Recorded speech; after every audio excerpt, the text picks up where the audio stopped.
Greetings, people who like the accordion, no matter what size it comes in. So this will be kind of a summary of my Mississippi to McCartney thing. If you saw my previous videos, you'll see that I took as much information as possible out of the harmonic series and as much information as I could get out of the circle of fifths, and I devised a system to easily get to the blues scale. You've seen this in my other videos. I won't go on and on. But I call it the circle shortcut. And you end up with the tones that you need to form a blues scale. And you've already seen this, right? But the key point was idiomatic alternation of tones. All right, that's what I call it, idiomatic alternation of tones. I call it the process, the Mississippi meld, when this idiomatic alternation is happening. All right? All right, and then I said, well, what the hang does the Mississippi meld and the research into my blues ideas have to do with Paul McCartney? I says, how on God's earth could these two possibly be related or connected? Well, the connection was in the fact that the steps, the methods, and the ideas and the charts that I used, well, here's an example, a little checklist. The circle of fifths, you saw that.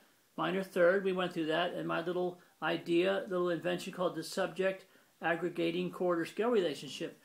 Okay, well, these things I discovered were some tools that Paul McCartney either consciously or unconsciously used when he was writing some of his songs. And it's an actual fact. You've already seen previous videos, so you know that I have proven that he has used these methods. All right? And he did better than that. He took a concept, a musical, basically spiritual concept that he gave us in The Long and Winding Road, and that concept came to life. It became realized. It became manifested in the flesh when he did Maybe I'm Amazed. This idea, this process of the love of music, the composition of music, was brought forth in a song. And the beauty of it is, and most people don't know it, but this song isn't just a love song to the love of his life, Linda McCartney, but it's a song in reverence to music itself. It's an homage, it's an honor of music. He's honoring music in this song. So the key thing is, to make sure I covered all the points, I wanted to go over this again quickly. Paul McCartney is a master of keeping us in suspense. In other words, the tonal center and Maybe I'm Amazed was D, and I showed you how in the verse he doesn't really resolve to the D. You never really get there. I showed you how in the chorus he doesn't really give us full resolution, keeps us in suspense, all right? And I said, well, what about the ending? Well, in the ending, you see the pause sign. He does have just a brief moment, a pause, just a brief moment when you think you're at the end, when you think you have that resolution to D, to your tonal center, but it's just a pause, and then once again, here's another pause in that final line that the lead guitarist plays, and he goes up to the B, which is basically your critical tone here, which leads to the D, and you have the jump of a minor third. Now, when I spoke incorrectly in my last video, I meant to say minor third twice, and I said major third. I'm just an idiot. The point is, he's one of the masters at keeping the listener, holding the listener, keeping the listener in suspense, and making us wait for that big moment. So I wanted to make sure I made that clear. But here's the thing I came back for. I told you in my previous videos how in Penny Lane, I did a Penny Lane video to show you the chords for the accordion, okay? And how he moves a minor third. He goes from E minor 7 to G minor 7, I hope I'm speaking correctly, in Penny Lane, all right? Written in 1967. Now the original key was B, to the best of my knowledge, so I just use the key of G here, all right, to show you how this relates to Here, There, and Everywhere. All right, written before that. See, written here in 1966, and I think the original key was G. I think so.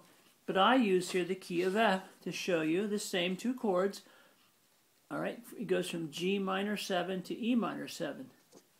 All right, so I showed you that in a previous video. Now I'm showing you this again because it relates to Maybe I'm Amazed. And you say, well, how? Well, look at here, there, and everywhere, all right? G minor 7, down a minor third to E minor 7. Once again, I'm seeing this backwards on my phone, so if I screw up, let me know. Now here in Penny Lane, okay, Penny Lane, he's going up from E minor 7 to G minor 7 in the examples I show, okay, in the keys that I use, but he's going up a minor third. And the effect is beautiful. It's just beautiful. You have to listen to the song. If you know anything about music, you say, wow, that's just beautiful. It's brilliant. So that brings us up to the present time.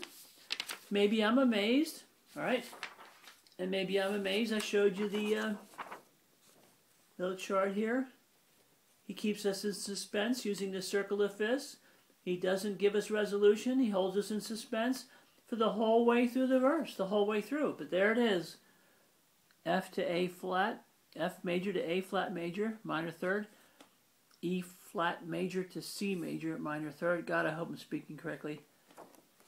And so what you have here, you have, he moves up a minor third from the F major to the A flat to get that beautiful effect. And then a few measures over, he goes E flat major down to C major. It's another minor third.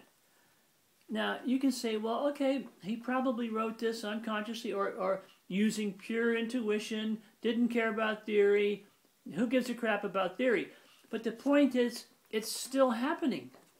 You see, it's still happening in his music. And it happens more than once. I'm only skimming the surface with these talks. And that's it. I won't go on and on.